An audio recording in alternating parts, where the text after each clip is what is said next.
Today we're going to talk about mission creep because it leads into something else that's so important. I want to tell you. If you're listening to one thing from me ever, I want you to hear this thing I'm telling you about what's going to happen to Israel in their situation right now, based on a lesson from history from Stalingrad.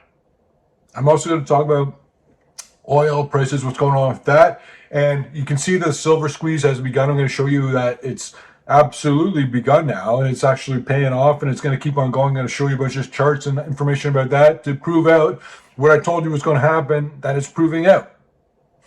I always ask you guys early to click like on the video, and I don't like always doing it because everybody on YouTube does it, and the thing is, it's real. Like, if you say, can you click like, you actually do get more likes, and the algorithm is who's in charge of all of us. So please click like. We can help the video spread to more people.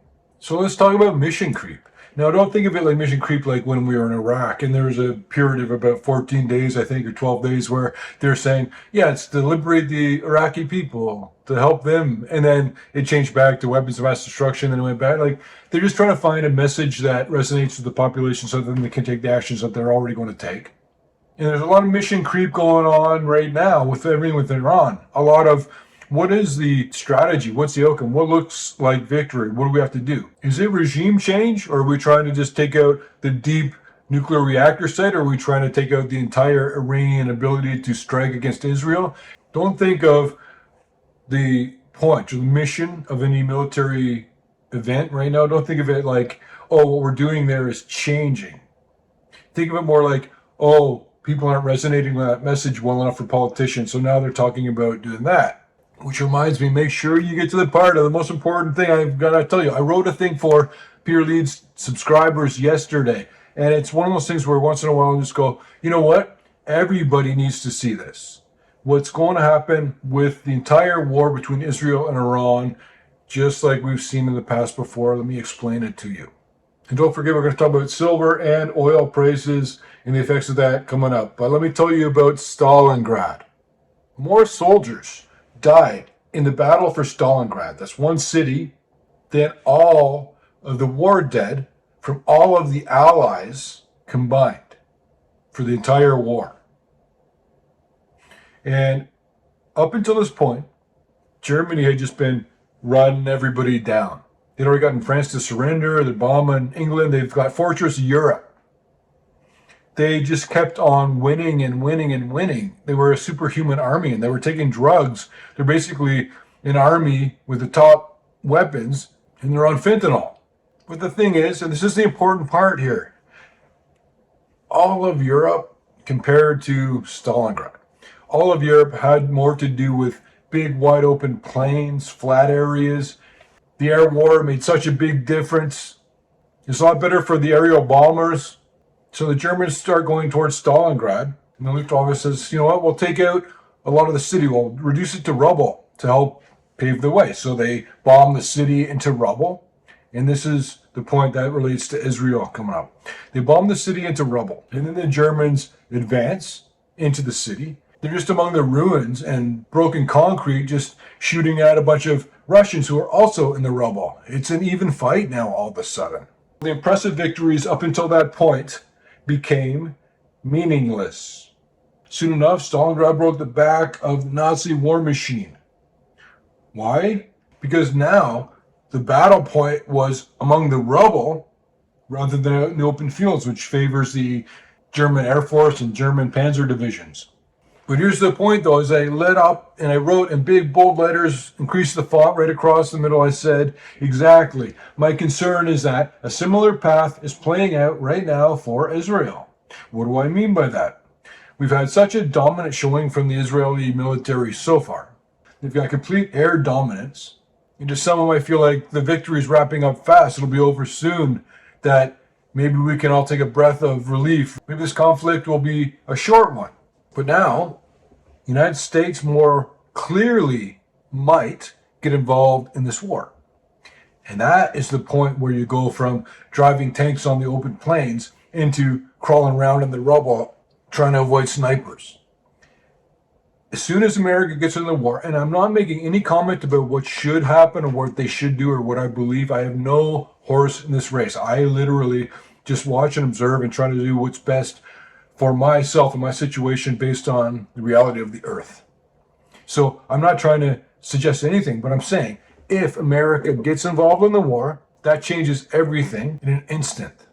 And if they get involved, the length of this conflict will actually expand by multiples of years, possibly decades, if America is clearly involved in the war against Iran. If we do indeed get involved, it'd be akin to turning the city into rubble. The targets, the retribution, the locations, the resulting effects, the nations that it then brings into the soup, all of this is all going to be suddenly different. That could result in events that end with American casualties, but also even more significant. And I don't even like talking about this. It's not that, I'm just trying to be pragmatic. I believe this is what's going to happen. There will be American hostages, which will be more valuable than the American body count. Sickly and sadly to even talk about this stuff like this.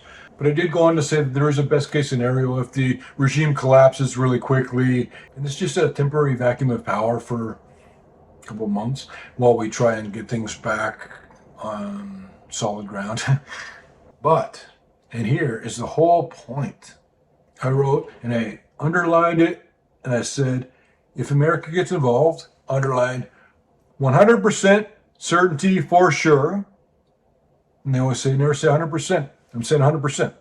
If America gets involved, 100% for sure, this war will expand in terms of total length. And I'm going to say it again because I'm not against America getting involved in this war. I'm not for it. But in the newsletter, I found a good catch-all sort of disclaimer phrase where I just said, I'll just agree with whatever you think is best to do. I'm on that train. The war's about to go from Israeli jets just flying with freedom over Iranian skies and traffic jams coming out of Tehran. It would go from that scenario, situation, to American troops being targeted, used as pawns, becoming a focus. Even just the preparations for trying to protect them and get ahead of this and deal with it if it happens, if things go badly. That even is a big involved thing that has a lot of moving parts and a lot of costs. But I hope that you guys have seen what I was trying to explain in that video I did a while ago that I referred to so many times. The oil spike and fade. Oil has a pressure pulling it down because the entire economy is slowing down. Other factors too, but that's the main one. Worldwide, so the world's using less oil. But I said that it'll be a slow drag lower with spikes higher based on military events that are significant and can be completely sudden. And here's a chart of oil prices, and you can even pick out just by looking at this. I bet that anybody could just pick out and say right there, yeah, that's probably where the war started. But there's where we did the oil spike and fade video. And you're not seeing oil prices drop really significantly in very short time windows. But you'll see them rise that significantly short time window because it's based on a military event. So if you're like me, what I'm looking to do is I've got gold and silver mining stocks, I've got gold and silver physical metals, and I've got certain oil companies, really profitable, up and coming companies that just based on oil staying the same price, these companies are going to grow a lot in price. But you should always own some oil because of things like what's happening right now. Oil prices went from here to here in a matter of days. Think of oil like gold, which are both kind of insurance, really.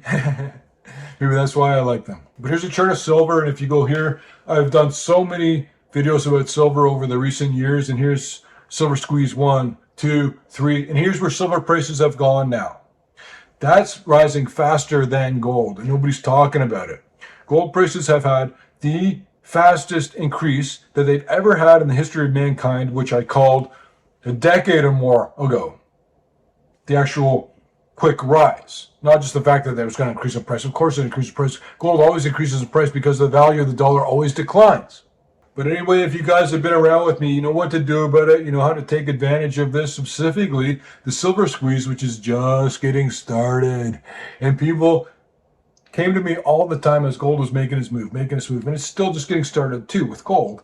But people are still just like, because they're frustrated. They wait for a year, 2 years, things, maybe does okay, but doesn't do as good as they want. And then they see suddenly 30% gain, 40% gain. They say, That's investing. I'm doing it right. I know what I'm doing now. This is fun. This is easy. And then they want to try and figure out how to sell. When should they sell? There will be time to sell. But if you sell at the right time, you're going to make multiples of money more than if you sell at the wrong time. Everybody sells too soon. Everybody sells too soon when you're on the right trade that's not done. When the trade starts moving quickly and people see the dollar signs, they see they made 12%, 30%, 125%. Cash it out. I'm going to go buy a yacht. People need to be more patient. Be like Warren Buffett. I didn't think I'd ever say that. Anyways, thank you for being here. And if you want to keep an eye on all this stuff like we are keeping an eye on for you, then just become a Peter Leeds insider. And if you want to get really high quality stock picks that are world famous, a couple of our recent ones are doing really quickly. People are starting to buy just because we talk about it, which is not a good thing. Don't get excited about that. But we got a new stock pick coming out for you next week for Peter Leeds subscribers to my newsletter. It's going to be a good one. I've got a list of about 14 pages. I forget what it was. I counted it yesterday. Of just lists of tickers, and this is my semi-final shortlist. These tickers go on to the final, and those are the best of the entire universe that I've already screened, and I've already given a once-over to most of them. So there's a lot of good companies there, and we're just going to pick the diamond in... I was going to say diamond in a haystack, but that's a needle in a haystack. Who cares? Who wants a needle? I want to find a diamond in a